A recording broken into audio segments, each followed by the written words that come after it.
બનાસકાંઠા જિલ્લામાં ચાલુ વર્ષે ખેડૂતોએ 2000 જેટલી ખેત તલાવડી બનાવી છે। આ વર્ષે જિલ્લામાં વરસાદ નહીવત છે, પરંતુ જે પ્રમાણે જિલ્લામાં સરેરાશ વરસાદ પડે છે તેના કારણે બનાસકાંઠા જિલ્લામાં બનાવેલી મોટાભાગની ખેત તલાવડીઓ પાણીથી ભરાઈ જતા ખેડૂતોમાં ખુશી જોવા મળી છે। જિલ્લામાં ભરાયેલી ખેત તલાવડીઓના કારણે આવનારી 2 સિઝન સુધી ખેડૂતો સારી રીતે ખેત તલાવડી થકી ખેતી કરી શકશે। બનાસકાંઠા જિલ્લા વર્ષોથી ખેતી અને પશુપાલન સાથે જોડાયેલો જિલ્લો છે। વર્ષોથી જિલ્લાના ખેડૂતો ખેતી કરી અને પરિવારનું ગુજરાન ચલાવે છે, પરંતુ વર્ષો બાદ બનાસકાંઠા જિલ્લામાં ખેતીનું પ્રમાણ આગળ વધ્યું, પરંતુ જે પ્રમાણે વરસાદની વધઘટના કારણે હવે દિવસે ને દિવસે પાણીના તળ ઊંડા જઈ રહ્યા છે। અત્યારે બનાસકાંઠા જિલ્લામાં મોટાભાગના તાલુકાઓમાં 1000 કરતાં વધુ ફૂટ પાણીના તળ ઊંડા જતા રહ્યા છે, જેના કારણે મોટાભાગના વિસ્તારોમાં ખેડૂતોએ ખેતી કરવાનું પણ બંધ કરી દીધું છે। સતત પાણીની અછત સર્જાવાના કારણે હાલમાં જિલ્લામાં ખેતી ઉપર સૌથી મોટી અસર જોવા મળી રહી છે। ત્યારે આ તમામ પરિસ્થિતિઓને પહોંચી વળવા માટે ડીસા તાલુકાના શેરપુરા ગામના શિક્ષક અણદાભાઈ જાટ દ્વારા ખેત તલાવડી બનાવવાનું અભિયાન શરૂ કરવામાં આવ્યું છે। શરૂઆતના દિવસોમાં ખેડૂતોએ ખેત તલાવડી બનાવવામાં મોટો ખર્ચ થતો હોવાના કારણે આ અભિયાનમાં જોડાયા ન હતા, પરંતુ ત્યારબાદ સતત પાણીની અછત સર્જાતા સરકાર દ્વારા ખેત તલાવડીમાં ખેડૂતોને સહભાગી બનવા માટે નિર્ણય લીધો। ત્યારબાદ બનાસકાંઠા જિલ્લામાં એક બાદ એક પાણીની અછત ધરાવતા વિસ્તારમાં મોટા પ્રમાણમાં ખેત તલાવડીઓ ખેડૂતોએ બનાવી હતી। આજે જિલ્લામાં 2000 જેટલી નાની મોટી ખેત તલાવડીઓ ખેડૂતોએ પોતાના ખેતરોમાં બનાવી છે। ત્યારે આ વર્ષે જે પ્રમાણે બનાસકાંઠા જિલ્લામાં વરસાદ ઓછો થયો છે, પરંતુ ખેડૂતોના ખેતરોમાં બનાવેલી ખેત તલાવડીઓ પાણીથી ભરાઈ જતા ખેડૂતોને મોટો ફાયદો થયો છે, કારણ કે વરસાદ ઓછો થવાના કારણે ખેડૂતોને ખેતી કરવામાં મુશ્કેલી પડે છે। પરંતુ હવે ખેત તલાવડીના પાણી થકી ખેડૂતો આવનારા સમયમાં 2 સિઝન સુધી ખેત તલાવડી થકી ખેતી કરી સારી એવી કમાણી કરી શકશે। બનાસકાંઠામાં ભૂગર્ભ જળ 1200 ફૂટે પહોંચ્યા છે। આ વિસ્તાર સંપૂર્ણ ખેતી આધારિત જિલ્લો છે। ખેતીની સાથે આ વિસ્તારના લોકો પશુપાલનના વ્યવસાય સાથે જોડાયેલા છે। વરસાદ આધારિત અને ભૂગર્ભ જળથી આ વિસ્તારના લોકો ખેતી કરે છે। ડીસા, ધાનેરા, દાંતીવાડા પંથકમાં એવી કોઈ મોટી કેનાલ નથી કે જેનાથી ખેડૂતો પિયત કરી શકે। 2 ડેમ છે, પરંતુ 2015 અને 17 સિવાય એ ડેમમાં પાણી નથી આવ્યું। દાંતીવાડા ભરાય છે, પણ દાંતીવાડાનું આપણા વિસ્તારમાં પાણી મળતું નથી। તો આ વિસ્તારને બચાવવા માટેનો એક જ ઉપાય છે ખેત તલાવડી। આ વિસ્તારમાં આ વર્ષે સરકારે 1111 ખેત તલાવડીઓ મંજૂર કરી, સાથે 300 જેટલા ખેડૂતોએ પોતાના ખર્ચે પોતાના ખેતરમાં ખેત તલાવડી બનાવી, જેમાંથી 90% ખેત તલાવડીઓ સંપૂર્ણ ભરાઈ ગઈ છે અને બાકી ખેત તલાવડીમાં 50% કરતાં વધારે પાણી આવ્યું છે। આ ખેત તલાવડીઓની મદદથી એ ખેડૂતો શિયાળુ, ઉનાળુ અને ચોમાસુમાં પિયત કરશે।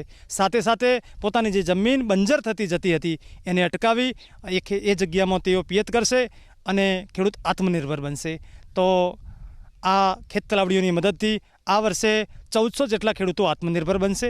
ઓલ ઓવર બનાસકાંઠામાં 2000 જેટલી ખેત તલાવડીઓ છે, જે મોટાભાગની ભરાઈ ગઈ છે અને આવનારા સમયમાં જો આપણા જિલ્લાને બચાવવું હશે, આપણા ખેડૂતોને બચાવવા હશે, પશુપાલનને બચાવવું હશે, તો ખેત તલાવડી સિવાય બીજો આપણા જોડે કોઈ ઓપ્શન નથી।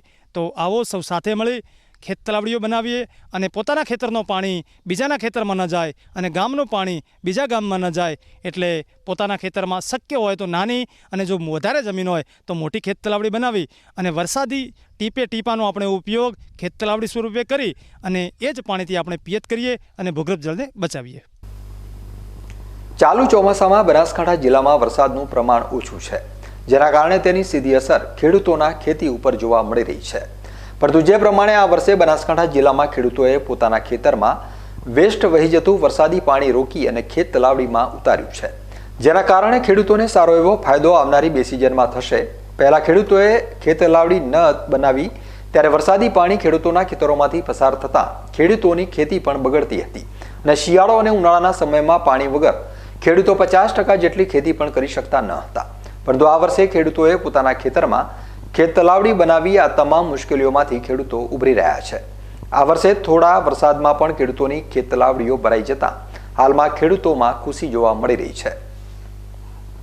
અમારા ખર્ચે અમે ખેત તલાવડી બનાવેલી છે અને પહેલાં અમે આ વરસાદ થતો ને એટલે અમારું ખેતર આખું ભરેલું પડી રહેતું અને આ સાલે અમે ખેતરમાં ખેત તલાવડી બનાવી એટલે પાણી બધું અંદર જતું રહેશે, એટલે અમારે સારું વાવેતર અત્યારે છે પછી ઉનાળુ પિયત થશે, ચોમાસું પિયત શિયાળુ પિયત થશે, એટલે અમારે ખૂબ લાભ થશે અને સરકારનો ખૂબ ખૂબ આભાર. બહુ ખરાબ હતી, ખેતલાવડી હતી એટલે બહુ ખરાબ પરિસ્થિતિ હતી. ઉનાળામાં વાવેતરની બહુ તકલીફ પડતી હતી, ઢોરા માટે તકલીફ પડતી હતી. એમ પાણીની બહુ અસર હતી. હાલમાં મજા આવે છે એકદમ, એમ પરફેક્ટ છે. હાલ ખેતલાવડી કરવામાં બહુ મજા આવે છે. એમ ફાયદો છે, 100% ફાયદો છે ખેતલાવડી બનાવવામાં. એમ જરી આપણે જોઈએ તરી પાણી ચાલુ, નકા આપણે મોટર બગડતી તો 4-5 દાડા પડી રહેતું હતું, અને હવે તો આપણે જોઈએ તો હવે અડધો કલાકમાં ચાલુ થઈ જાય. એમ આ તમારે ચોકડી 100% ભરાઈ ગઈ, 100% પૂરતી ભરાઈ ગઈ છે. એમ વાવેતર થાય 500 વીઘા થાય, 2-3 સિઝન ચાલે એટલું. એમ અત્યારે મેં આ ખેતલાવડી બનાવી છે. પહેલાં જો કે મારે ખેતલાવડી નથી એટલે ખેતીમાં ઉપજ એટલી બધી થતી નથી, કારણ કે વરસાદી વાતાવરણ થાય તો જ મતલબ કે વાવેતર પૂરેપૂરું થતું.